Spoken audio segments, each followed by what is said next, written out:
নমস্কাৰ সকলোকে স্বাগতম জনাইছো জেজিকা ফ্ৰেম ইউটিউব চেনেললৈ আশা কৰিছো সকলো ভালে আছে আৰু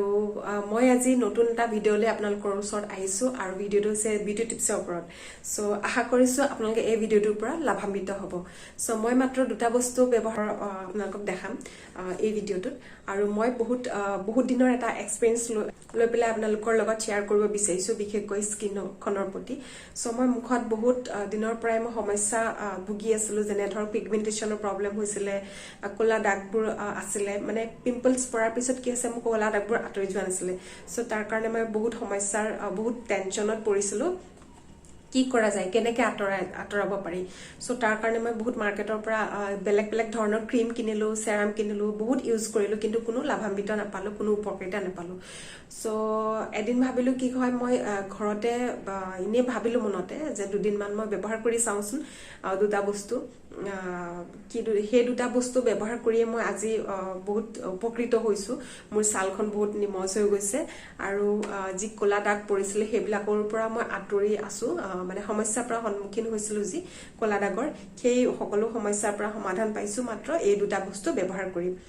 আৰু কি দুটা বস্তু ব্যৱহাৰ কৰি মই উপকৃত হৈছো হেতু আপোনালোকক দেখাম আৰু আপোনালোকে ভিডিঅটো শেষলৈকে চাই থাকিলে গম পাব কি স্কিনখন বয়সৰ লগে লগে বহুত লুজ হৈ যায় পিগমেন্টেশনৰ সমস্যা পৰে আৰু কোলা দাগৰ সমস্যা হয় আৰু বিশেষকৈ ড্ৰাই হৈ যায় আমাৰ স্কিনখন সো তাৰ কাৰণে কি হয় আমি বহুত কেয়াৰ ল'ব লাগে স্পেশাল কেয়াৰ লওঁ তেতিয়াহে লওঁ কিন্তু তাৰ আগতে আমি কেতিয়াও নলওঁ কিয় আমি তাৰ আগতে কেয়াৰ ল'ব নোৱাৰা আমাৰ স্কিনখনৰ প্ৰতি নিশ্চয় পাৰো আমি দামি ক্ৰীম হওক বা সেৰাম হওক সেইবিলাক ইউজ কৰি যে আমাৰ স্কিনখন ভালদৰে ৰাখিব পাৰো সেইটো নহয় আপুনি যিমানেই দামী ব্যৱহাৰ নকৰক দামী ক্ৰীম ব্যৱহাৰ নকৰক আপোনাৰ ছালখনৰ যি সমস্যা তাৰ অকমানহে আপোনালোকে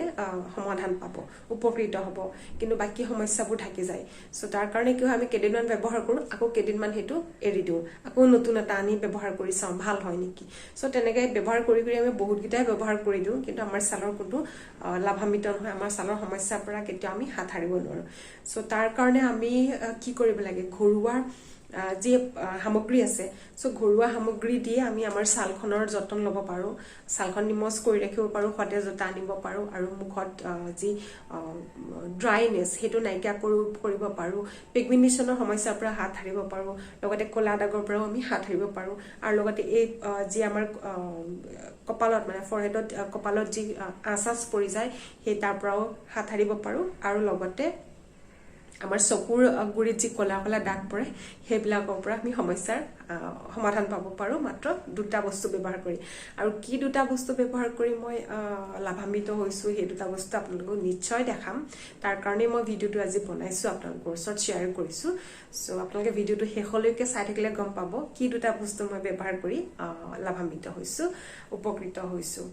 সো আহক পলম নকৰি কি দুটা বস্তুৰ কথা কৈ আছো মই চাওঁ আহক দুটা বস্তুৰ কথা কৈ আছিলো এটা হল নাৰিকল তেল এটা হল নাৰিকল তেল আৰু দুই নম্বৰটো হল গোলাপ জল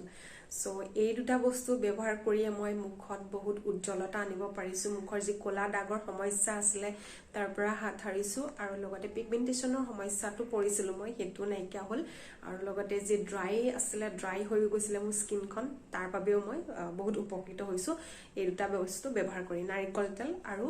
গোলাপ জল সো এইকেইটা বস্তু মই কেনেকৈ এপ্লাই কৰিছো মই আপোনালোকক দেখাম ইয়াৰ ব্যৱহাৰো মই দেখাম আপোনালোকক তো আপোনালোকে চাই থাকক সো প্ৰথমে কি কৰিব লাগিব নাৰিকল তেল ললো আৰু গোলাপ জলটো সো নাৰিকল তেলৰ এচামুচ ল'ব লাগিব আৰু গোলাপ জল এচামুচ ল'ব লাগিব এই দুটা মিক্স কৰিব লাগিব একেলগে এটা বাটিত নাৰিকল তেলটো অকমান গৰম কৰি ললে ভাল মই গৰম কৰি লৈছো নাৰিকল তেল এচামুচ ল'ব পাতিটো তেনেকে আৰু গোলাপ জল এচামুচ লৈ পেলাই এই এনেকে মিক্স কৰিব লাগিব যেতিয়ালৈকে মানে মিশ্ৰিত হৈ নাযায় দুইটাৰ মাজত সো তেনেকৈ আমি হানি থাকিব লাগিব লৰাই থাকিব লাগিব লৰাই দুইটা মিশ্ৰিত কৰি ল'ব লাগিব তাৰ পিছত কি কৰিব লাগিব আমি এই দুটা বস্তু যেটো মই এটা হোমমেড ৰেমেডি বনালো সো এইগিটা কি কৰিব লাগিব অলপ সময় থৈ দিব লাগিব অকমান সময় থব লাগিব তাৰ এইখিনি হনাৰ আগতে আমি তাৰ আগতে আৰু এটা কাম আছে আমাৰ মুখখন কি কৰি ল'ব লাগিব সাফা কৰি ল'ব লাগিব সো কেতিয়া ব্যৱহাৰ কৰিব সো ডেইলি দুবাৰকৈ ব্যৱহাৰ কৰিব ৰাতিপুৱা শুই উঠাৰ পিছত ৰাতিপুৱা শুই উঠি যেতিয়া আপোনালোকে ব্ৰাছ কৰিব ব্ৰাছ কৰাৰ পিছতো মুখখন এনেও ধোৱা হয়ে সো ধুই লোৱাৰ পিছতে কি কৰিব লাগিব মুখখন আপোনালোকে মুখৰ অনুযায়ী অলপ লৈ ল'ব লৈ পেলাই দুখন হাত এনেকৈ মুখ ঘঁহি আপোনালোকে মুখত সানিব অলপ সময় মাসাজ কৰিব লাগিব কমেও 1 মিনিট বা 2 মিনিট মাসাজ কৰিলে হ'ব সো মাসাজ কৰি থাকিব এনেকৈ মাসাজ কৰিব মাসাজ কৰি আপোনালোকে 1-2 মিনিট মান কৰিলে হ'ব যেতিয়ালৈকে আমাৰ স্কিনে এই তেলখিনি অফ কৰি লয় সো তেতিয়ালৈকে আপোনালোকে মাসাজ কৰি থাকিব আৰু অলপ সময় ৰখি দিব তো এটা এটো টাইমত কৰিব আৰু নেক্সট আৰু 2 নম্বৰ বাৰ কেতিয়া কৰিব যেতিয়া আপোনালোকে শুব ৰাতি শুৱাৰ আগত ইনো আমি মুখখন মুখখন ধুই ল'ব কিন্তু তেতিয়া কি কৰিব মুখখন ধুই ভালকে সাফা কৰি ল'ব পিছত মিশ্ৰণখিনি আপোনালোকে মুখত এপ্লাই কৰিব সো অলপ সময় 1-2 মিনিট মান মুখত মাসাজ কৰি থাকিব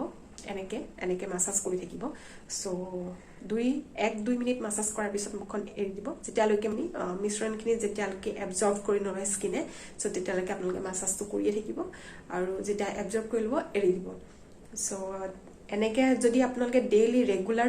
দুবাৰকে কৰে তেতিয়াহ'লে আপোনাৰ মুখৰ সমস্যাৰ সন্মুখীন হৈছিলে তাৰ পৰা উপকৃত হ'ব আৰু মই নিজেও পাইছো সেই কাৰণে মই আপোনালোকৰ লগত শ্বেয়াৰ কৰিলো